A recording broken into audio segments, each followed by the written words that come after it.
Bonjour et bienvenue. Dans ce tutoriel vidéo, nous allons reprendre les étapes nécessaires pour réaliser votre prévisionnel. Nous commenterons ensuite un exemple. Mais il y a des prérequis. Avant tout, vous devez maîtriser les bases de la comptabilité. Ça veut dire être capable de faire la différence entre le bilan et le compte de résultat, et donc avoir acquis vos premiers automatismes grâce aux exercices de comptabilité. Rapide synthèse, le bilan correspond à la photo du patrimoine de l'entreprise réalisée chaque année à la date de clôture. On retrouve à l'actif du bilan les immobilisations, qui sont de trois natures: corporelles, qui se touchent, véhicules, immeubles, etc., matériel, ordinateur. Les immobilisations incorporelles, qui ne se touchent pas, par exemple un brevet, une marque, les frais de constitution de la société, les frais d'agence à payer au démarrage, et puis des immobilisations financières, comme notamment bien la caution qu'il vous faudra verser à votre bailleur.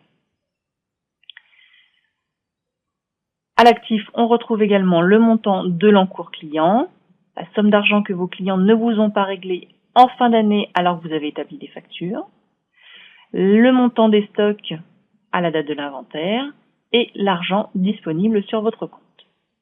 Au passif, on retrouvera donc le capital apporté, les subventions éventuellement mobilisées, l'argent que certains associés auront décidé de prêter à la société, c'est ce qu'on appelle le compte courant d'associés, des emprunts, les dettes fournisseurs, c'est-à-dire l'argent que vous devez à vos fournisseurs, et d'autres dettes, comme par exemple l'impôt sur les sociétés est calculé à la date de clôture du bilan.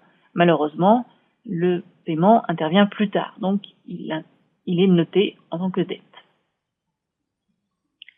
Dans le compte de résultat, on retrouve d'un côté les charges, synonyme coûts, dépenses, et de l'autre les recettes, synonyme vente ou chiffre d'affaires. La différence entre toutes ces ventes, donc toutes ces entrées d'argent, et toutes ces dépenses correspond au résultat.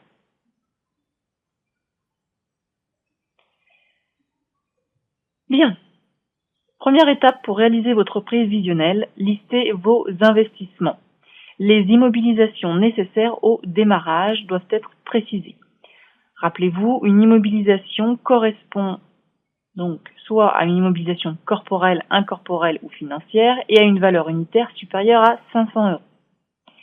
Faites des devis, car ils sont plus réalistes et indispensables pour un dossier finalisé présentable aux partenaires bancaires. Dans tous les cas, en demandant un devis à vos fournisseurs, vous êtes sûr de ne rien oublier. Deuxième étape, évaluez vos stocks. Le stock initial nécessaire au démarrage. Attention, il peut exister des minimums de commandes par fournisseur et même par gamme de produits.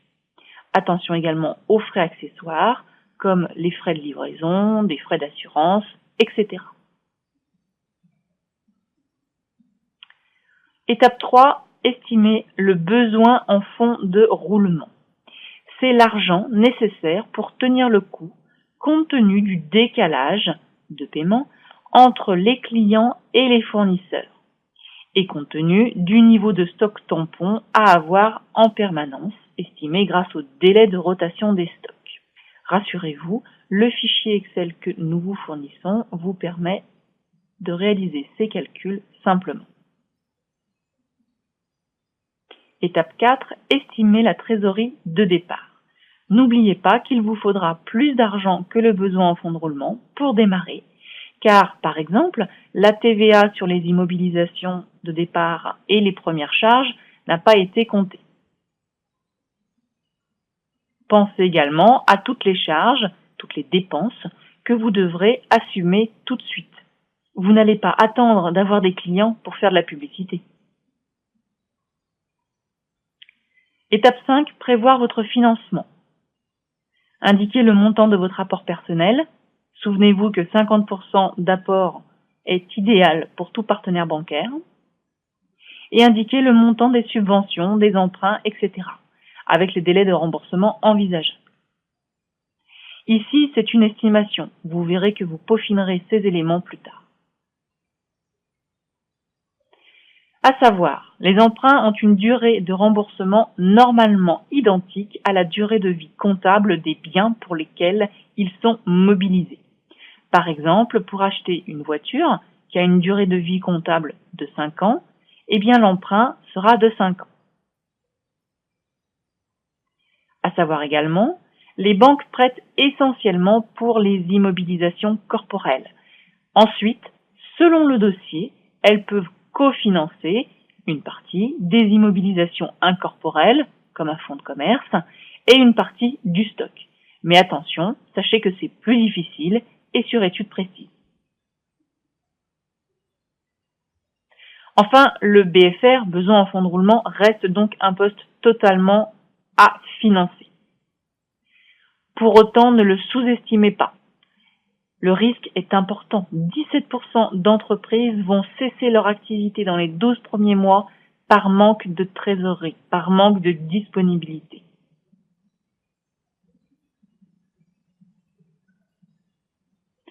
Enfin, pour les petits projets, c'est-à-dire les projets dont le plan de financement est inférieur à 45 000 euros, il y a la possibilité de mobiliser le prêt à la création d'entreprise, PCE.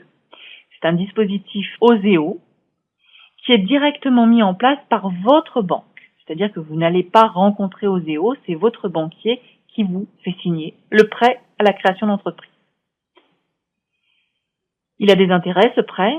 Premièrement, justement, il permet de financer tout ou partie du besoin en fonds de roulement. Il a un décalage, on commence à le rembourser au bout de 6 mois. C'est toujours autant de souffle pour démarrer. Il est octroyé sans demande de garantie, c'est-à-dire que votre partenaire bancaire ne peut pas vous demander à vous, personne physique, d'être caution sur ce prêt. Et en plus, en souscrivant au PCE, eh bien, OSEO met en place une garantie sur le prêt bancaire complémentaire de la banque. Ce qui veut dire que sur le projet, la banque minimise également son risque. Par exemple, le prêt à la création d'entreprise est toujours compris entre 2 000 et 7 000 euros et il doit être compris également entre la moitié ou le tiers du prêt bancaire. Pour un projet à 40 000 euros, vous apportez 20 000 euros, vous mobilisez un prêt à la création d'entreprise de 6 000. Vous pouvez donc avoir un prêt bancaire associé de 14 000. Voilà un montage financier idéal. Étape 6. Remplir le tableau des amortissements. Il faut indiquer les durées de vie comptables des immobilisations et le taux de TVA à appliquer. Cela permet de connaître le montant des dotations aux amortissements et provisions. Ce chiffre est important puisque vous allez le reporter également dans le compte de résultat. C'est une notion clé. J'espère que vous l'avez comprise grâce aux exercices de comptabilité. Étape 7. Remplir le compte de résultat.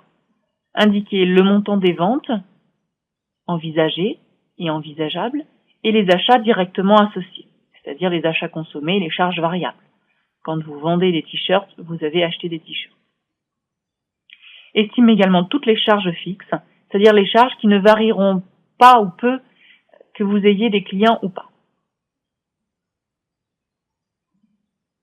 Calculez ensuite le seuil de rentabilité, c'est l'étape 8.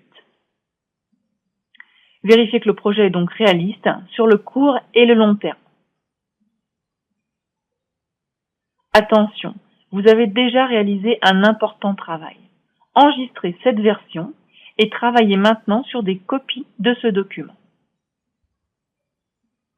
Étape 9. Le plan de trésorerie. Travaillez le plan de trésorerie de la première année afin d'anticiper plus finement vos dépenses et vérifier que vos estimations de besoins en fonds de roulement et trésorerie initiale nécessaires sont adéquates. C'est un travail fastidieux, mais capital. Il vous faut reprendre, ligne à ligne, mois par mois, quelles sont les dépenses envisagées, en prenant bien en compte les délais de paiement. C'est-à-dire que si vous réalisez une vente le premier mois de 10 000 euros, mais que le paiement intervient sous 60 jours, le chiffre d'affaires indiqué dans le plan de trésorerie sera donc dans le 3e mois. Attention. Pensez également que le plan de trésorerie est le seul document qui est intégralement présenté avec la TVA. C'est-à-dire que c'est un plan de trésorerie TTC. Il reflète les encaissements réels et les décaissements réels. Vous n'encaissez pas 10 000 € dans 60 jours, vous encaissez 11 960 € si votre taux de TVA est à 19,6.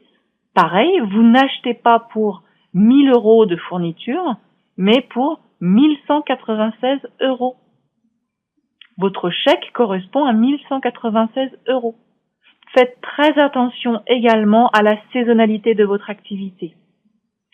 Si vous habitez une zone touristique et que votre activité est directement liée au tourisme, généralement 70% minimum de votre chiffre d'affaires est réalisé sur la période forte clé, période estivale ou hivernale selon votre emplacement. Faites également attention à la montée en charge. N'imaginez pas que votre chiffre d'affaires va s'envoler en moins de 15 jours. Je vous le souhaite, mais c'est encore assez rare. Enfin, amusez-vous. C'est le moment de faire varier. Faites varier les investissements, faites varier les charges, faites varier votre coefficient multiplicateur, faites varier votre montant des ventes, réfléchissez, faites différents scénarios de manière à envisager tous les possibles et prendre de meilleures décisions.